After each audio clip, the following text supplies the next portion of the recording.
This is Humanity, an isometric puzzler in the vein of Lemmings. Sorry, that's the most update reference I have for this game type, with platforming elements where you must guide seemingly endless amounts of people through mind-bending puzzles while unraveling the mysteries of why you're doing all of this in the first place. This releases May 16, 2023 for the PSVR, PSVR 2, and PCVR headsets, and is available flat as well for roughly $30 US, and for this review, we checked out the PSVR 2 version. It's a hybrid title clearly designed for TV screens and monitors first, so let's see if Humanity warrants a play in VR, and whether the surreal title is made better by being in the headset.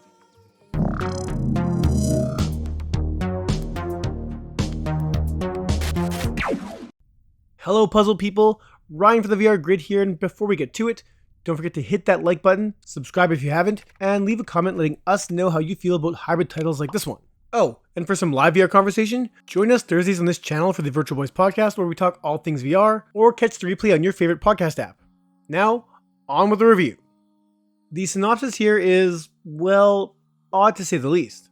At the game's onset, you appear to be a being cast into a body of a dog who must guide humans to the light, and before you duck out of this review thinking this is some kind of religious title, it's not, but it does build upon that narrative with some symbolism involving humanity's drive to persevere above all circumstances, including themselves. I won't spoil any more than that in regard to the plot, and nor will I ruin the later game scenarios, which get absolutely insane. The opening levels act as a tutorial, explaining the controls including the expansion of your powers, and once completed, you'll arrive in a hub world where all the people you've rescued seem to be hanging out. It's here where the game truly begins, and you can dive into the first of 10 worlds, each with their own set of thematic challenges. Outside of the campaign are user-created levels, and the option to create some of your own, though neither is why I want to play this game, but for those that want it, new content should be pouring in for a while. For those familiar with Lemmings, this does feel like a modern take on that venerable classic, though it doesn't take too long before Humanity surpasses that older title in enormity and complexity. As the dog, you can run around the map in traditional 3D platformer action with either a DualSense or Sense controllers, but given that this was designed for flat screens and the VR player has no virtual hands, I gave up on the Sense controllers as the gamepad just felt proper. Each stage will allow you to issue specific commands to the people, with the core ones being to turn them in any direction or jump. Later abilities will allow humans to run, jump higher or further, split off into different directions, and many more. The humans will typically walk in a straight line out of a glowing white door, and you need to direct them to a platform somewhere in that level, and don't worry, if they fall off a cliff or from too high, the game tells you earlier on that they aren't dying, just returning to the door to respawn once more. The humans will typically walk in a straight line out of a glowing white door, and you need to direct them to a platform somewhere in that level. The further you get, the more challenges get in your way, like conveyor belts, larger gaps, fans that will blow the people around, varying heights, blocks and ramps to push, Indiana Jones style boulders, and a literal ton of other stuff that you'll have to contend with.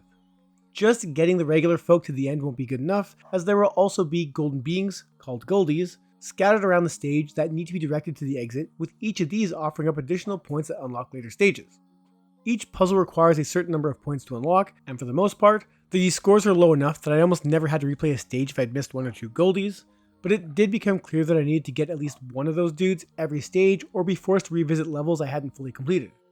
It never feels unfair, and once you unlock and complete the last level in a stage, you'll trigger a cinematic before unlocking the next series of puzzles. As you advance, new powers will be at your disposal, though once again, they are level specific, and as you progress you'll unlock various cosmetics for the people, as well as additional camera and game controls that allow you to freeze the scene, zoom in, change the current musical score, and a host more superfluous add-ons that just help you view and control the puzzles a bit better, to customize the look and feel of it all, or just to keep track of various stats. If you mess up, you can always restart a level, with one of those unlockables allowing you to restart with or without all your commands in place, possibly saving some time on your next go. Some stages, even ones later in the game, will only take a few minutes to complete, while others have taken me upwards of 45 minutes or more, and in some cases, I just skipped right past them as I couldn't figure them out. It's in those more frustrating cases where the game can feel burdensome, thanks in large part to its slow pace, and that you need to run the dog around the map to add or remove commands, especially after stage 4, where you may only be able to place those directions before starting the humans on the path, as once they begin their trek, all you can do is sit back and wait to see where you screwed up, before restarting the puzzle to fix what you messed up. Should it all be too hard, you can opt to watch the solution, though the game did warn me that it will keep track of how many times I used it, so I never actually pulled the trigger on seeing the answer, as I didn't want to mess up my game, the ending, or whatever else using that option might affect. It all works as it should, and it feels quite refined, so for those interested in a VR puzzler not about surviving your environment, this is definitely something different. But what about being in VR? Well, truthfully, VR doesn't add a whole lot to the experience thanks to the isometric top-down view and the overall game design. Each level appears to occur on an insanely high tower that disappears into the fog below, while backgrounds are a collection of animated oceans, cloudy skies, mountains, and a few more settings, one for each stage. Up close, people don't look like anything special, akin to something you'd see in a VR city builder type game, but viewing them from a distance, and the sheer volume of them on screen at any time is impressive, as they move more like fluid than a collection of individual beings. It can be very minimalist at times and even drab, though as the people spill out of the doorway, all wearing various outfits, color seeps into each level, and I gotta say, on the PSVR 2, it looks super crisp.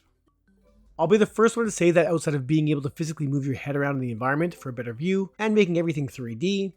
there isn't any great reason to play this in VR, though in truth, those two reasons will probably be enough to hop into a headset. Dynamic lighting is here in full force, so as you rotate the map, shadows will move accordingly.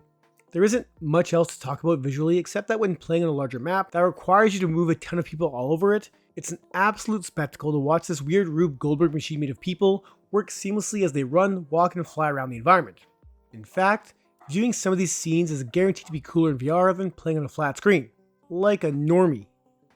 Audio design is a much more passive effort here, as there won't be much in the way of level sounds as the focus is on not distracting you, so I didn't really notice anything beyond the quirky retro sci-fi tunes playing on each stage.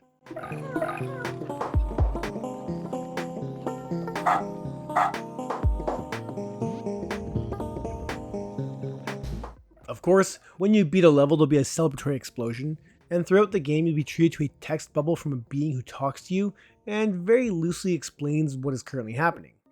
As such, I didn't notice any sort of spatial audio, but as I said, it's not really the kind of game to use it, so while the overall audio package here is simple, it fits perfectly with the game. It's all very clever, addicting, refined, and rewarding, and while I don't think being able to play this in VR is going to move any headsets, it's still a very solid puzzler. Now, unlike most VR puzzlers, you can pretty much decipher the game loop just from the trailer or this video, and I think you'll know right away if you might enjoy this game or not. If not, I totally get it, and thanks for watching up to this point, but if what you're seeing on screen now looks enticing, then I bet you'll have a great time, especially when it gets harder and weirder. You'll sink countless hours into this, making it well worth the asking price, but if you're a PS Plus Extra or Premium subscriber, Humanity will be available for those tiers. VR doesn't make this game substantially better, but it doesn't hurt it either, so for those who are looking to put their brain to task and are looking for a more passive VR title, this delivers a solid hybrid puzzle experience. I'm going to give Humanity a 7.5 out of 10. It's challenging, but it's also addicting. If you enjoyed this review, don't forget to hit that like button, and that's it for this one. Thank you so much for watching.